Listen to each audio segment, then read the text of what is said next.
అనుగ్రహానికి మనం ఏమన్నా ప్రయత్నం చేయాలా, లేకపోతే గురువునికి ఇట్లా అవుతుంది?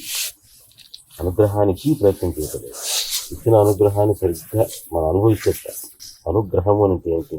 పట్టుకోవటం, గ్రహం గ్రహించడం. ఆయన మనల్ని స్వీకరించాడు, ప్రేమతో స్వీకరించాడు. ఆయన ప్రేమతో స్వీకరించడం, యాక్సెప్ట్ చేయడం అనేటువంటిది అనుగ్రహం.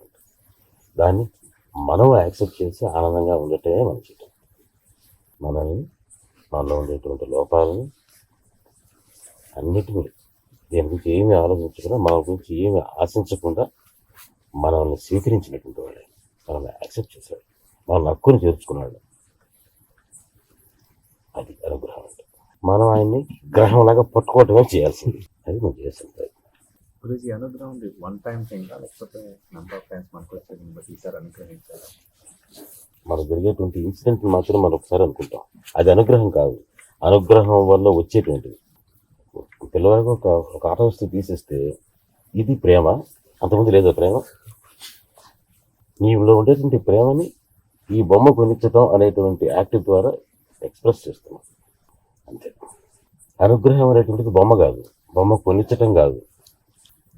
బొమ్మ కొనిచ్చేదానికి వెనక ఉండేటువంటి నీ యాటిట్యూడ్, అది అది బాబా మన పట్ల ఇప్పుడు ఉంది. నువ్వు గుర్తించక ముందు నుంచి ఉంది, ఎన్నో జన్మల నుంచి ఉంది.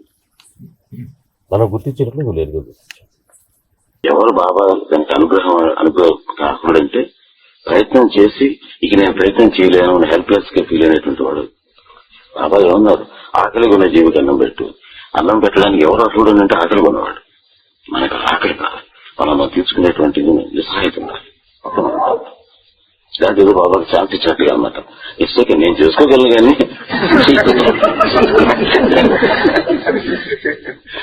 నేను చేసుకుంటూ ఉంటాను, బాధపడతావు కదా అన్నట్టుగా. బాబా అనుగ్రహము తర్వాత మన ప్రయత్నము ఉంటుంది కదా, అది కోరిలేట్ చేసుకుంటున్నాం.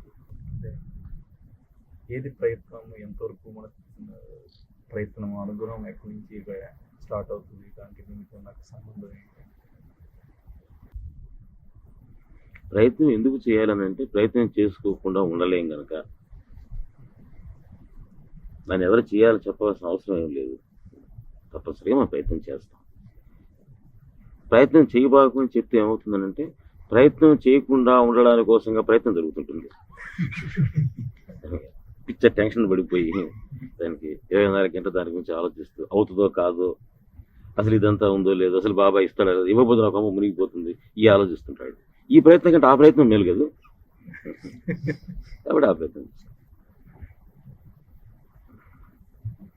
బాబా అనుగ్రహం వచ్చినప్పుడు ఎట్లా వస్తుందంటే, మన ప్రయత్నం మనం చేస్తూ ఉంటాం. ఆ పని అయ్యేటప్పటికి ఏమవుతుందంటే, నువ్వు చేసిన ప్రయత్నాల్లోంచి ఏమీ కాకుండా ఎక్కడి నుంచో ఊడిపడుతుంది. దీనికి దాదాపుగా రిలేటెడ్ కాకుండా రిజల్ట్ వస్తుంది. అప్పుడు ఇది బాబా ఇచ్చింది, ఇది బాబా అనుగ్రహం. మనం మామూలుగా లింక్ చేసుకుంటాం, దీనివల్ల అయిందేమో, నేను చేసిన ప్రయత్నం వల్ల అయిందేమో అని. జాగ్రత్తగా ఆలోచిస్తే మాత్రం వీటికి రిలేటెడ్ కాకుండా వస్తుంది. ఎందుకనంటే ఇది ఎట్లా జరుగుతుందంటే, మన మనస్తత్వం ఎలా ఉంటుందంటే, ఓ తోటలో పోతున్నావు, ఓ చెట్టుకి మంచి మామిడికాయ ఉంది, ఆ మామిడికాయని కొట్టాలని చెప్పి రాళ్ళు ఎరుకుని కొట్టావు. ఒక రాయి చూసి వేసావు, దెబ్బ మిస్ అయిపోయింది. రెండోది వేసావు, మిస్ అయిపోయింది. మూడోది వేసావు, మిస్ అయిపోయింది. 10 కొట్టేటప్పటికి 10వ దానికి టాప్ దగ్గర కింద పడింది. ఆ పండు ఒక దెబ్బకు పడిందా, 10 దెబ్బకు పడిందా? పెద్ద దెబ్బలకు పడలేదుగా, ఒకే దెబ్బగా తగిలింది దానికి. మరి ఒకే దెబ్బ కంటే మొదటి దెబ్బకి ఎందుకు పడలా?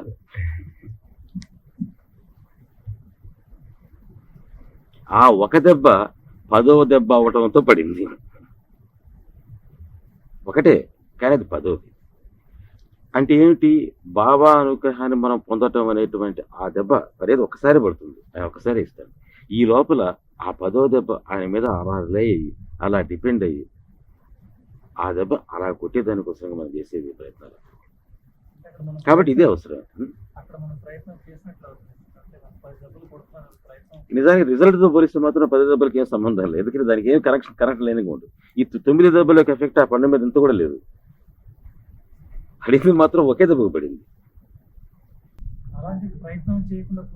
ఎందుకని చేయమంటున్నా. నేను అందుకని అది 10వ దెబ్బ అవ్వటం కావాలి మనకు. అది 10వ దెబ్బ అయినప్పుడు కరెక్ట్గా పడుతుంది.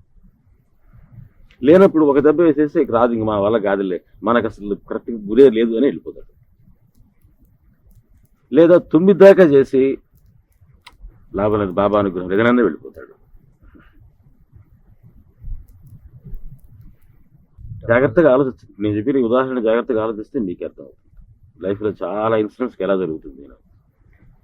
ఒక దెబ్బ 10 దెబ్బల 10వ దెబ్బ, ఒక దెబ్బ 10వ దెబ్బ అవటమా అని కానీ తెలుసుకుంటే దెబ్బకి సాల్వ్ అవుతుంది ఈ ప్రాబ్లం.